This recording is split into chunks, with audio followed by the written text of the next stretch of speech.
Hi, welcome. Thanks for watching and I appreciate you being here. This is the monthly update of our finances where I recap the previous month's money highlights, debt update, and our future plans. This is for the month of October 2022. In this video, I am going to go over our household money highlights, which is where I discuss our budget outcomes, our largest spending categories, any spending surprises, regrets, or ideally any money wins that we have. Also, I am going to talk about expected upcoming irregular income or expenses. Then in the second part, I'm going to go over the debt progress where I discuss the debt on our primary residence, the 2 rental properties that we have, and the 1 car note that we have. And then I'm going to briefly discuss some changes to the monthly update format because I have been working on these videos all year.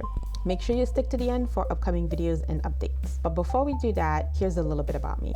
Hi, welcome to my channel and I'm glad to have you here. Here's a little bit about my family. Our household consists of myself, my husband, and my toddler. My mom also lives with us, but she's not included in our finances. My husband and I both went to graduate school, but we no longer have student loan debt, fortunately. I work in banking and he works in aviation. I handle all of the family's finances and I love my role as the self-appointed CFO. I love talking about all things money, making money, saving money, investing money, and optimizing my portfolio and my finances in general. I look forward to taking you on a wealth building journey with us. I hope you enjoyed the videos and the channel as a whole, and I look forward to getting to know you. I am very open, so feel free to send me messages at any time or starting conversations in the comment section below. All right, so let's start off with the money highlights for October. Sadly, I have to report that overall for the month of October, I was over budget. If we highlight some specific categories, we'll see that I wasn't under budget for any particular category. However, I was over budget by $238 on heating oil. Since I live in the Northeast, which is a colder climate, I have heating expenses, I have heating costs, and we all know all the issues that are going on with the energy crisis around the world, the geopolitical issues in Eastern Europe with the Russian invasion of the Ukraine. This month, our top 3 largest categories totaled $5,330. Let's break those down. If you are enjoying this video so far, don't forget to hit the like button so the algorithm knows that it's good, and of course subscribe for more content.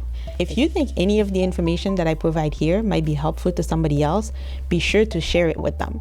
The largest expense that we had was the mortgage, $2,700. That's almost always the largest expense unless something crazy happens. It is a fixed cost because I do have a fixed interest rate and it really doesn't change unless either my taxes or my insurance goes up, which is not something that has happened recently. The second largest category is an old one that we haven't seen in a while, and that's the daycare, $1,690. That includes a $150 registration and technology fee because he did just start at this daycare. I do expect that amount to go down by $150, but I still do expect it to remain in the top 3, and most likely it will stay the number 2 category. And number 3 is the car note. That's another fixed expense, and just like the other 2 categories, unless something specific happens, this is always in the top 3. $940 for the car note. Compared to the previous month's top 3 expense total, we are up $1,048. I know this sounds like a big jump, but that's because my son was not going to daycare in September, so I did not have that expense. He was at home for most of August and all of September, which means that I was able to put away some of that money that I was spending on him, but I did know that daycare was eventually going to come back up. So yes, it is an increase, but it's not really that shocking. August and September were outliers. I do still plan on making a video on the daycare situation.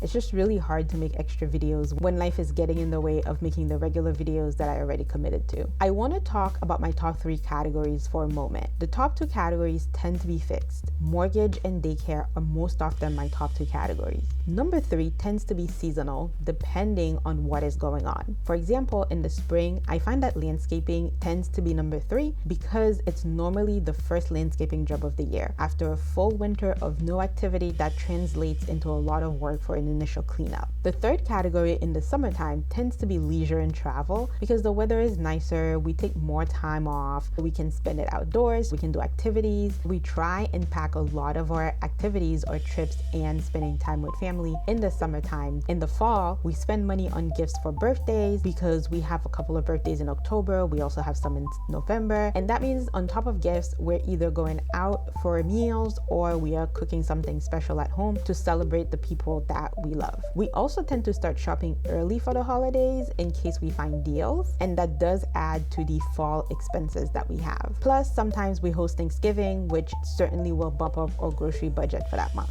And in the winter, high heating costs are not unusual because we live in a cold climate, and it certainly doesn't help that we have inflation and a war in Europe right now, which is already making an expensive time of the year even worse. I had 2 spending surprises this month. They shouldn't have been surprises because I should have known they were coming, but that's what happens when you don't really pay attention. I had to spend $50 to renew my driver's license because it expired recently, and then we also had free trials for SiriusXM, which expired, and we were charged $27. Both of these things should not have been surprises because they had expiration dates, but I completely forgot that they were coming up. As far as spending regrets, I don't have any. And honestly, that's always nice. There's nothing worse than spending your money and wishing you hadn't. That doesn't mean I didn't spend a painful amount of money. I talked about my high energy costs. It's frustrating, but I can't really regret it because it's mandatory. It gets really cold up here, so it's a matter of health and safety. As far as my spending surprises, I find that my driver's license falls into a similar category as the heating costs. That's just one more thing I need to function. Evidently for the SiriusXM, that's not a necessity, but we do get a lot of joy out of it. At the same time, I also didn't have any spending wins either. Here is what is going on next month. We will have some holiday spending because we will spend some money on Thanksgiving meals, and we will start Christmas shopping early. Also, I am going to try. I don't know if I will succeed, but the goal is to try tightening our belts to increase retirement contributions and participate in an HSA in 2023. None of that is going to be effective until January, but it certainly helps to start early because savings will jump up by a lot. We already max out our 401ks. Our plan is to do the same thing next year, and that will translate into an additional $2,000 per year for each of us for the 401k, an additional $500 per year for each of us in the IRAs, and an additional $5,000 for the year for our HSA. And I know the HSA amount is more than $5,000, but if you account for the employer contributions and the fact that we will most likely have a lower FSA to make up for that, it comes out to about $5,000. On to the debt update.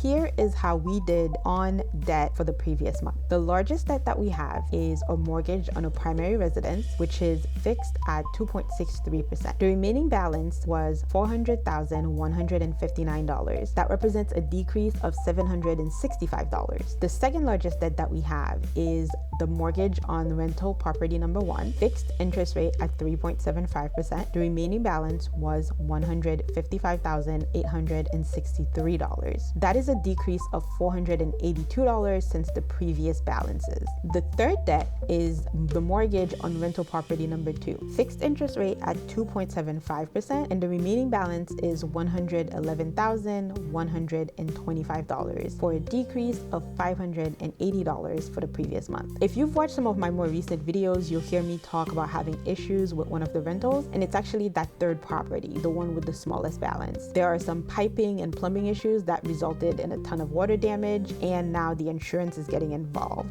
The tenant ended up having to move out, which of course is its own issue because that means that I am out that rental income in the time that all of this is going on. I also made a video a few months back discussing my experience as a real estate investor, how I got my rentals, why I still own them, and my decision on whether or not I intend to expand my portfolio. I'll put the link in the description box below if you're interested in checking that one out. And finally, a fourth and final, also newest and smallest debt. Wow, this last one has a lot of characteristics.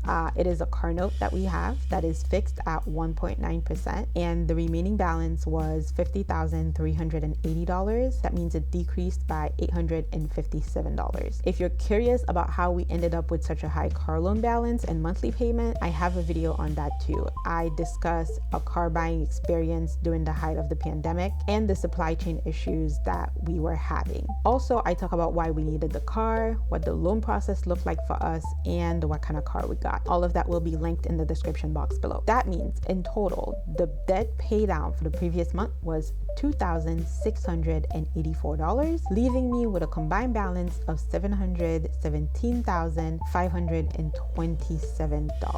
And before I go into what's coming up next, I wanted to talk about the monthly challenges. Every month I do a monthly challenge, and I used to provide an update as part of this budget videos. I started to wonder if the videos were getting too long, so I thought I'd move the update to their own separate videos permanently. So I won't be providing a monthly challenge update in this video, but if you're interested, there'll be be a separate video for that. Make sure you subscribe and turn on your notifications so you can know when that one comes out. Coming soon, there will be the October zero-based budget video. On top of that, I will also have the results of the September and October monthly challenges. Let me take a moment and go over what the zero-based budget is really quick. This video that we are watching now is a general update that gives you the status of the overall budget and debt progress, but it doesn't tell you much about our cash flow. In the zero-based budget videos, I go over my budget in more detail, and I discuss our cash flow by going over what we bring in after taxes, insurance, and retirement contributions from the different streams of income that we have, how we save, how we spend, and how we invest until the balance is zero. The goal of the zero-based budget is to optimize our money by making sure that every dollar gets put to work doing something. Prior month's videos will be linked in the description box below. Make sure that you subscribe and turn on your notifications if you're interested in finding out how money moves in our household. Of course, I always want to hear from you. Let me know how you did on your budget in the month of October. Did you meet your goals or did you fall short? If you had some wins, share them so we can celebrate with you. And if you fell short, share anyway, because maybe we have some words of encouragement. If you have any questions about my family's finances, post them below and I will certainly answer them. And if there's any particular topic that you think I should address, let me know as well. And I would definitely consider making a video on that as well. Thank you for watching. I hope you enjoyed the video. Leave me your feedback and I will see you in the next one.